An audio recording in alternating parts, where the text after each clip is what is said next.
सिंध हमेशा भारत का हिस्सा रहेगा। और जहां तक जमीन की बात है तो बॉर्डर्स तो बदल सकते हैं, क्या पता कल को सिंध भारत में फिर से वापस आ जाए। तब राजनाथ सिंह ने भी एक तशवीशनाक दावा किया है, एक धमकी लगाई है पाकिस्तान को, और पाकिस्तान पर जो टेरिटोरियल लॉस इन्फ्लिक्ट करना है, यानी कि पाकिस्तान के इलाकों पर कब्जा। मतलब क्या है? मतलब यह है कि वो धमकी दे रहे हैं कि वो सिंध पर कब्जा करेंगे। पाकिस्तान पर अटैक होगा तो यकीनन यहाँ पर एक खलबली है, लोग थोड़े परेशान ही घूम रहे हैं। और साथ उन्होंने कहा कि बॉर्डर तब्दील हो सकते हैं, ये भी उन्होंने कहा है। भारतीय वज़ीर दिफा राजनाथ सिंह की जानब से एक इंतहाई अहम और इंतहाई एक गैर मामूली बयान जो है वो सामने आया है, और दूसरी तरफ भारत के एक जनरल के हवाले से भी तफसीलात जो है वो सामने आ रही हैं। और एक बात की है वहां के लेफ्टिनेंट जनरल मनोज कुमार, जो वेस्टर्न कमांड के कमांडर हैं, और वेस्टर्न कमांड वो है इंडिया में जो जिसको वेस्टर्न कमांड कहा जाता है, जो पाकिस्तान के साथ बॉर्डर के इंचार्ज है। और लैंड के हवाले से वो ये कह रहे हैं कि अगर 10,000 किलोमीटर तक जो है वो पाकिस्तान की लैंड पर कब्जा कर लिया जाए, सिंध जो पाकिस्तान का हिस्सा है वो भी किसी वक्त जाकर हिंदुस्तान का हिस्सा बन जाएगा। इससे पहले पाकिस्तान वालों आपने घबराना नहीं है। इनका इस दफा मंसूबा यह है कि किसी तरीके से पाकिस्तान का एक छोटा सा हिस्सा जो है वो भी अगर भारत अपने कब्जे में ले लेता है। पाकिस्तान की एटमी हथियारों के इस्तेमाल की जो धमकी है ना, ये एक ब्लफ के अलावा कुछ भी नहीं है। उन्होंने कहा है, उन्होंने क्या कहा है? उन्होंने कहा है कि इंडिया हर किस्म की वॉर के लिए तैयार है। अगली जो वॉर होगी वो मल्टी डोमेन होगी। ये तशवीशनाक नुक्ता है, और इस चीज को हमें समझना होगा कि this is something very very very very alarming. नमस्ते दोस्तों, जय हिंद। हिंदुस्तान स्पेशल में आपका स्वागत है। दोस्तों, रक्षा मंत्री राजनाथ सिंह के बॉर्डर बदलने को लेकर दिए गए बयान ने पाकिस्तान को तिलमिला कर रख दिया है। रक्षा मंत्री राजनाथ सिंह ने सिंधी समाज के एक कार्यक्रम में कहा कि भले ही आज भौगोलिक रूप से सिंध भारत का हिस्सा नहीं है, लेकिन सभ्यतागत रूप से देखें तो सिंध हमेशा भारत का अभिन्न अंग रहेगा और भविष्य में सिंध फिर से भारत में वापस आ सकता है। दिल्ली में दिए गए रक्षा मंत्री के इस बयान से पाकिस्तान में कपकपी और सनसनी मची हुई है। राजनाथ सिंह ने कहा कि उनकी पीढ़ी के सिंधी हिंदुओं ने पाकिस्तान में सिंध के विलय को कभी भी स्वीकार नहीं किया। पाकिस्तान में राजनाथ सिंह के इस बयान पर रोना धोना शुरू हो चुका है। पाकिस्तानी विदेश मंत्रालय ने इस पर बयान भी जारी किया है। रविवार को सिंधी समाज के कार्यक्रम ने सिंधी आकांक्षाओं को स्वर दे दिया। इस कार्यक्रम में राजनाथ सिंह ने कहा, मैं यहाँ लाल कृष्ण आडवाणी का भी जिक्र करना चाहूंगा।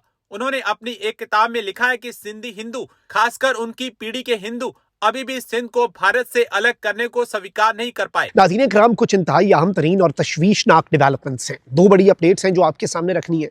एक जानिब तो भारत के एक अहम तरीन जर्नैल के इस ऐलान के बाद कि वो पाकिस्तान की सरजमीन पर कब्जा करने का मंसूबा रखता है, उसके बाद अब राजनाथ सिंह ने भी एक तशवीशनाक दावा किया है, एक धमकी लगाई है पाकिस्तान को, और पाकिस्तान पर जो टेरिटोरियल लॉस इन्फ्लिक्ट करना है, यानी कि पाकिस्तान के इलाकों पर कब्जा, अगली जंग में भारत का मकसद ये है। इस हवाले से कुछ परेशान कुन अपडेट्स हैं जो आपके सामने रखनी है। इससे पहले तो मैं आपको ये बताऊं कि नाज़रीन किराम, जो लेफ्टिनेंट जनरल मनोज कुमार है, जो GOC है इन कमांडर वेस्टर्न कमांड, उसने कहा है कि we are preparing in river fronts to if we want to launch an offensive on Pakistan, यानी हमें दरिया जो है उधर से भी पाकिस्तान के ऊपर हमला करना होगा। और ये कौन कह रहा है? ये भारत का एक अहम तरीन जर्नैल पब्लिकली मीडिया के सामने आकर ये बात कर रहा है, जो कि उनके पूरे मीडिया ने इसे कवर किया है। ये कहता है कि we are prepared for all types of warfare, हम हर तरह की जंग के लिए तैयार हैं।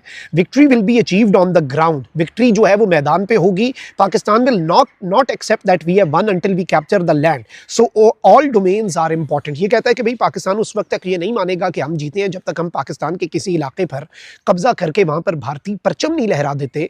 तो इसलिए हम हर तरफ से पाकिस्तान के ऊपर हमलावर होने के लिए तैयार हैं, ये हमारा मंसूबा है। अब ये परेशान कुन है, ये कहता है कि हम रिवर्स के अंदर भी जंग लड़ेंगे, हर तरफ हमने जंग लड़नी है। और ये बात हम पहले भी आपको बता चुके हैं कि भारत का मंसूबा भी इस मरतबा यही है, चाहे सर क्रीक या पंजाब के जो दरिया हैं वहाँ से भारत कोई एडवेंचर करे, लेकिन इनका अल्टीमेट मंसूबा, इनका अल्टीमेट ऑब्जेक्टिव है कि पाकिस्तान पर छोटा ही सही कोई टेरिटोरियल लॉस जो है वो इन्फ्लिक्ट किया जाए। इसके साथ ही साथ अगर हम राजनाथ सिंह की स्टेटमेंट को एनालाइज करें तो हमें और चीज़ें जो हैं वो भी समझ आती हैं। और राजनाथ सिंह जो है नाज़रीन किराम, उसने अब क्या स्टेटमेंट दी है मैं आपको बता देता हूँ। राजनाथ सिंह कह रहा है कि today the land of Sindh may not be part of India, यानी आज जो सिंध है, सिंध की धरती है, वो भारत का हिस्सा ना हो, but civilisationally Sindh will always be a part of India. लेकिन अगर हम जो एंशंट सिविलाइजेशन को देखें तो सिंध हमेशा से, और सिंधु जो है दरिया, वो हमेशा से इंडियन सिविलाइजेशन का हिस्सा रहा है, ये इसने स्टेटमेंट दी है। And as far as land is concern, ये कहता है कि जहाँ तक ज़मीन का ताल्लुक है, बॉर्डर्स कैन चेंज, बॉर्डर्स जो हैं वो तब्दील हो सकते हैं। Who knows tomorrow Sindh may return to India again. अब इस तरह की स्टेटमेंट्स देने का क्या फ़ायदा हो रहा है, और या फिर इसमें ऑब्जेक्टिव क्या है, इसमें मकसद क्या है, ये परेशान कुन नुक्ता है, ये तशवीशनाक नुक्ता है। और इस चीज़ को हमें समझना होगा कि this is something very very very very alarming. क्योंकि अगर हम देखें तो इनका जनरल भी वही बात कर रहा है, फिर ये कहता है कि हम सिंध को हासिल कर लेंगे, सिंध का हिस्सा हम अपनी सरजमीन पर ले आएंगे, बॉर्डर्स तब्दील हो सकते हैं। लेकिन हाँ, ये जरूर है कि उनका एक स्टेटमेंट जिसमें उन्होंने अभी रिसेंटली बात की है और कहा है कि जी सिंध जो पाकिस्तान का हिस्सा है वो भी किसी वक्त जाकर हिंदुस्तान का हिस्सा बन जाएगा। इस किस्म की बात जो राजनाथ सिंह साहब ने कही है, हम पहले वो सुन लेते हैं और फिर उसके बाद आगे हम बढ़ते हैं या आगे बात करते हैं। वैसे यकीनन वो वीडियो आपने देखी होगी, कई हमारे दूसरे यूट्यूबर और दूसरे लोग जर्नलिस्ट जो हैं वो भी इस वीडियो को इस्तेमाल कर चुके हैं, लेकिन चलिए मैंने कहा मैं भी सुनवाई दूं।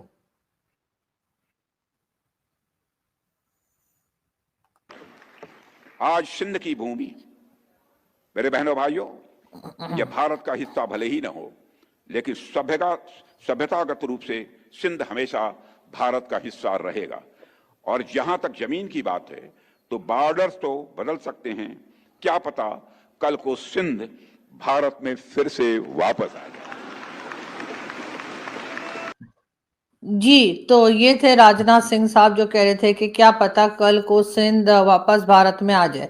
अब इस बात के ऊपर जाहिर है कि पाकिस्तान के ऊपर जो है, या पाकिस्तान की तरफ से जो है ऑब्जेक्शन आ रही है, और कई लोग जो हैं वो बात कर रहे हैं कि जी इस तरह की स्टेटमेंट उनको नहीं देनी चाहिए थी। इससे पहले कश्मीर के ऊपर भी जो है कई बार भारत के जो मिनिस्टर हैं उनका यही कहना था कि जी कश्मीर खुद ही आ जाएगा, और ये भी शुरू में कहा गया जी कश्मीर ले लेंगे, या कश्मीर हमारा टूट अंग है, या ये कि कश्मीर के लोग खुद ही जाकर भारत के साथ मिल जाएंगे। इस किस्म की बातें भी होती रही, लेकिन कश्मीर तक तो सही था। कश्मीर तक तो हमें ऐसा लगता था पाकिस्तान में कि जी एक आम सी बात है और हमेशा से कश्मीर कश्मीर करते आए हैं, तो चले ये बात भी कर ली। लेकिन अब बात जो है वो सिंध पर आ गई है, और अब ये कहा जा रहा है भारत की तरफ से कि जी सिंध को भी वो हिंदुस्तान का हिस्सा बना लेंगे। मतलब ये कि हमारे कितने हिस्से बखरे हो रहे हैं क्या, इसलिए कि वो केपीके को कह रहे हैं वो अफगानिस्तान वाले के हम ले जाएंगे, सिंध को ये कह रहे हैं ये ले जाएंगे राजनाथ सिंह साहब। उसके बाद जो कश्मीर है उसके ऊपर भी कहा जा रहा है भारत की तरफ से जो वो खुद आके मिल जाएगा। बलूचिस्तान वाले तो खुद कहते हैं नहीं हमारा कोई लेना देना नहीं, आप लोग हो कौन।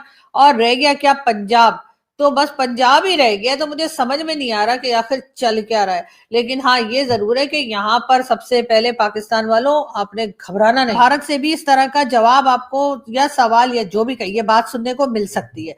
लेकिन बहरहाल मैं तो दोनों से कहूंगी भैया अपने अपनी जगह पे रहिए। आप लोग बार बार भारत की तरफ से इस किस्म की बातें की जा रही है कि अगर कुछ ऐसा वैसा तैसा वैसा किसी किस्म का कोई अटैक या कुछ हुआ तो सीधा सीधा जो है वो पाकिस्तान पे नाम आएगा और पाकिस्तान पे अटैक होगा। तो यकीनन यहाँ पर एक खलबली है, लोग थोड़े परेशान ही घूम रहे हैं।